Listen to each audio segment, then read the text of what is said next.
Welcome back to the Aubergine Chef. Now tonight we're gonna go ahead and make cornbread. Now it's a really basic cornbread recipe. It's really versatile too. You can use it to make just regular cornbread, or you can make it into muffins or a loaf, or you can bake it really flat on a sheet pan. It doesn't really require a specific pan, as most recipes don't. I mean, you can do that with cake too. But it's just one of those recipes it's one of those things that's really versatile because you can use it for stuffing too. You can serve it just like on the side. For the muffins, you can chop up some jarred jalapenos and put in some cheddar and have jalapeno cheddar cornbread muffins. Really, this is almost master recipe if you think about it, because cornbread is just such a blank palette that you can just customize it however you want. And the good thing about this recipe is it's really quick. It's also one of those easier recipes that doesn't require a lot of time and a lot of preparation, and most of the ingredients are on hand. Now, today we're going to be using dry milk solids, and you can find this where the sweetened condensed milk is, usually in the baking aisle. And all it is it's dehydrated milk in powdered form. So if you want milk, you just add this to water, and then you've got milk again. Now, a lot of people don't have this on hand. What a lot of bake shops do is they use this instead of whole milk because it's cheaper, one. But it doesn't have to be refrigerated, so you can keep it wherever. You don't have to keep crowding up your refrigerator, because in the kitchen, the refrigerator is valuable space. But you have plenty of space in other places to store dry goods. Now, what it does, it helps tenderize the product because it has milk fat in it. I know it says fat-free, but still it's milk. But if you don't want to use milk fat or dry milk solids, you can use whole milk instead and just substitute that for the water pretty easily. So why don't we go ahead. Oh, actually, before we start measuring out stuff, don't forget to prepare your pan. I'm using a Pyrex casserole dish this time instead of a sheet pan, just because it's easier, and it's just one of those. It's a smaller size. I don't really need a whole lot because I'm going to turn it into stuffing later for my Christmas dinner. And basically, whatever pan you want to use, you can also use a cake pan, really, a square cake pan if you wanted to. But anyway, whatever pan you want to use, make sure you spray it with pan release really well, and then put a little piece of parchment paper on the bottom to help it release when you're done with it. Usually, cornbread doesn't stick the way the cake does, but better play it safe, right? So let's go ahead and get started measuring. Okay, so the first thing we want to sift or measure is our flours and all our dry ingredients, so that way we can sift them together. So we need 10 ounces of flour, half an ounce of baking powder, 1/4 ounce of salt, 1.5 ounces of dry milk solids, 4 ounces of cornmeal, and 6.5 ounces of granulated sugar. Then go ahead and sift that on through.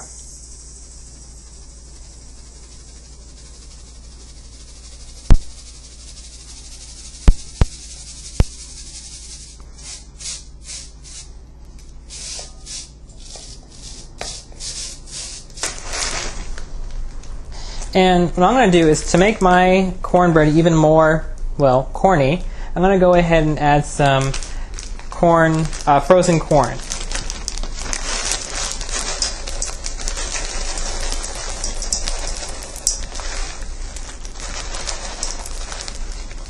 About 4 ounces.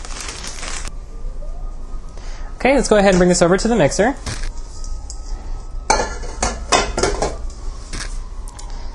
And then we're going to weigh out our liquid ingredients. Okay, so here I have 7.5 ounces of room temperature water. To that we're going to add 2 eggs.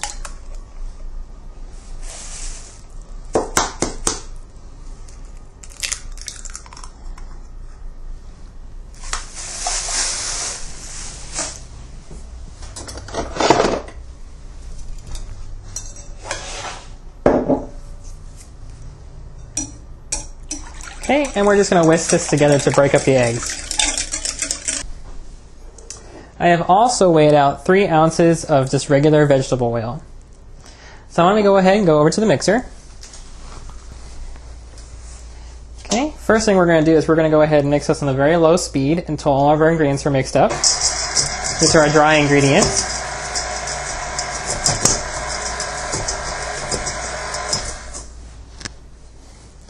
Then we're going to go ahead and add our milk, our egg and our water mixture.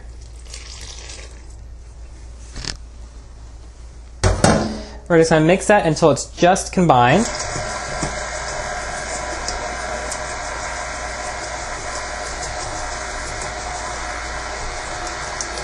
Okay. And then we're going to add our vegetable oil. And we're going to mix until it's just combined.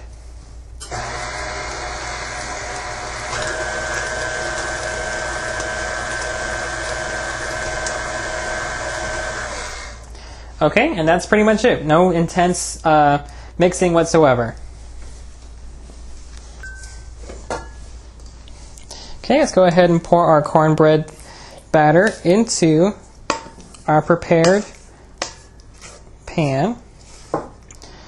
Now remember, it's very important that we sift the ingredients together, because since we don't mix it so much in this recipe, it doesn't really break up the ingredients. And sifting is really important because it aerates our ingredients, but it also breaks up some of those chunks, especially like baking powder, which can clump up. It helps break it up so that way you don't have any clumps of baking powder in your finished product, which can be like really nasty.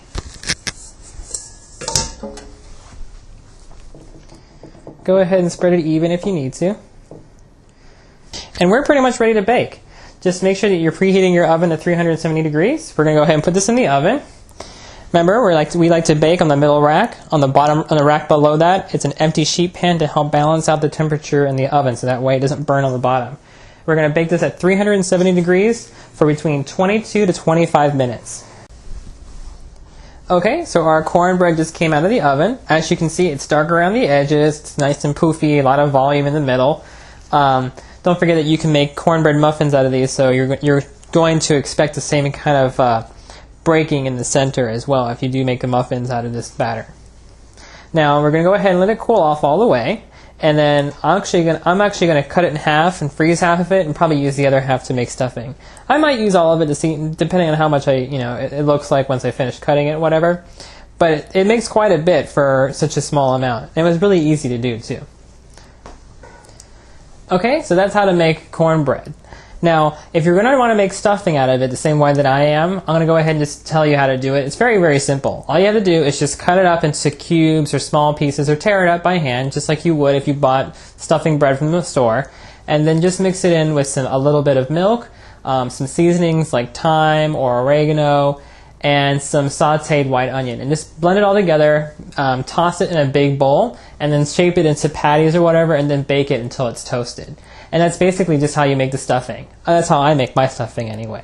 And it's going to be really good since we made it from scratch. And remember that I've already added some pieces of corn in here. I added about 4 ounces, kind of on the whim. I mean, the master recipe didn't have corn in it, but I was kind of like, well, cornbread isn't really cornbread without corn in it, at least my opinion.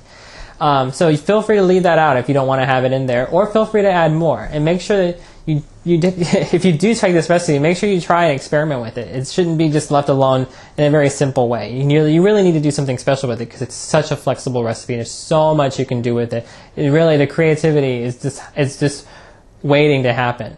So anyway, I hope you learned a lot today. I hope you look forward to experimenting with this recipe. And remember, the Aubergine chef demystified dessert and some savory items, one recipe at a time.